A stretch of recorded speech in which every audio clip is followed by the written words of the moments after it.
रूस के पड़ोसी और नेटो के सदस्य देश लातविया ने रूस को आतंकवाद फैलाने वाला देश करार दिया। वहां की संसद ने एक प्रस्ताव पास किया जिसमें कहा गया कि रूस ने यूक्रेन में नरसंहार को अंजाम दिया। और रूस के पड़ोस में बसे इस छोटे से देश ने आंखें तरेड़ते हुए पूरी दुनिया को बता दिया कि पुतिन ने यूक्रेन में जो किया वो आतंकवाद से कम नहीं। यानी पुतिन जिसे 5.5 महीने से सैन्य अभियान बता रहे हैं, लातविया ने उसे प्रायोजित आतंकवाद कह दिया और अपनी संसद में रूस को एक आतंकवाद फैलाने वाला देश घोषित कर दिया।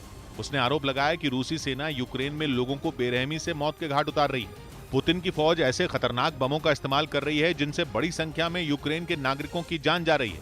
लातविया ने तो रूस पर प्रतिबंधित बमों के इस्तेमाल का भी आरोप लगा दिया और उसने ये दावा भी किया कि पुतिन ऐसा सिर्फ इसलिए कर रहे हैं क्योंकि उनका मकसद किसी भी तरह यूक्रेन को घुटनों पर लाने का है। रूस को आतंकवाद फैलाने वाला देश घोषित करने वाले लातविया ने यूक्रेन में हुए ऐसे कई हमलों का जिक्र किया जिनमें कई लोगों के मारे जाने का दावा किया गया था।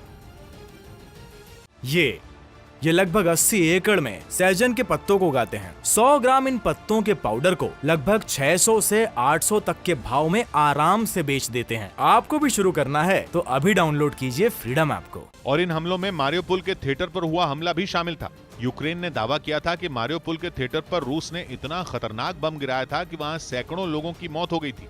कुछ ऐसा ही हमला यूक्रेन के क्रमनचुक शहर पर भी हुआ था, जिसमें मिसाइलों ने एक शॉपिंग मॉल को आग के गोले में बदल दिया था। दावा किया गया था कि उस हमले में 20 से ज्यादा लोग मारे गए थे, जबकि क्रमातोर्स्क शहर के भीड़ से भरे रेलवे स्टेशन पर रूस की तरफ से दागी गई मिसाइल से 52 से ज्यादा लोगों की जान जाने का दावा किया गया था। और यूक्रेन पर हुए इन्हीं हमलों को एक एक कर गिनाते हुए लातविया ने सांसदों ने रूस को आतंकवाद फैलाने वाला देश घोषित कर दिया और साथ ही यूरोपियन यूनियन से रूसी नागरिकों का वीजा बंद करने की अपील भी की। यूक्रेन की जंग के 5.5 महीने से ज्यादा हो जाने के बाद महज 19 लाख की आबादी वाले एक देश ने पुतिन की बखिया उधेड़ कर रख दी। कभी यूक्रेन की तरह ही सोवियत संघ का हिस्सा रहे लातविया ने पूरी ठसक के साथ रूस को आतंकवाद का समर्थक देश बता दिया, जबकि इस छोटे से देश की सीमा रूस और बेलारूस दोनों से लगी हुई है। लातविया 1991 तक सोवियत संघ का हिस्सा था और उसके टूटने के बाद एक आजाद देश बना। 2004 में लातविया नेटो का सदस्य बना था और शुरू से ही ये देश यूक्रेन के युद्ध के लिए रूस को लताड़ लगा रहा है। जंग की शुरुआत में तो इसने एक प्रस्ताव पारित कर अपने नागरिकों को यूक्रेन में रूस के खिलाफ लड़ने की छूट तक दे दी थी।